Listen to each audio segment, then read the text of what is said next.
మరణాతండి. ఈ రోజు వాక్యము ఎఫెసీ పత్రిక 5వ అధ్యాయము 16వ వచనాన్ని చదువుకుందాం.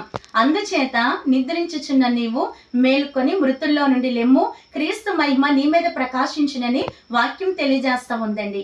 నిద్రిస్తున్న స్థితి, మృతుల్లో నుండి మేలుకునే స్థితి, వీటి అర్థం మీకు తెలుసా? ఈ దినం వాక్యంలో నుండి నేర్చుకుందాము.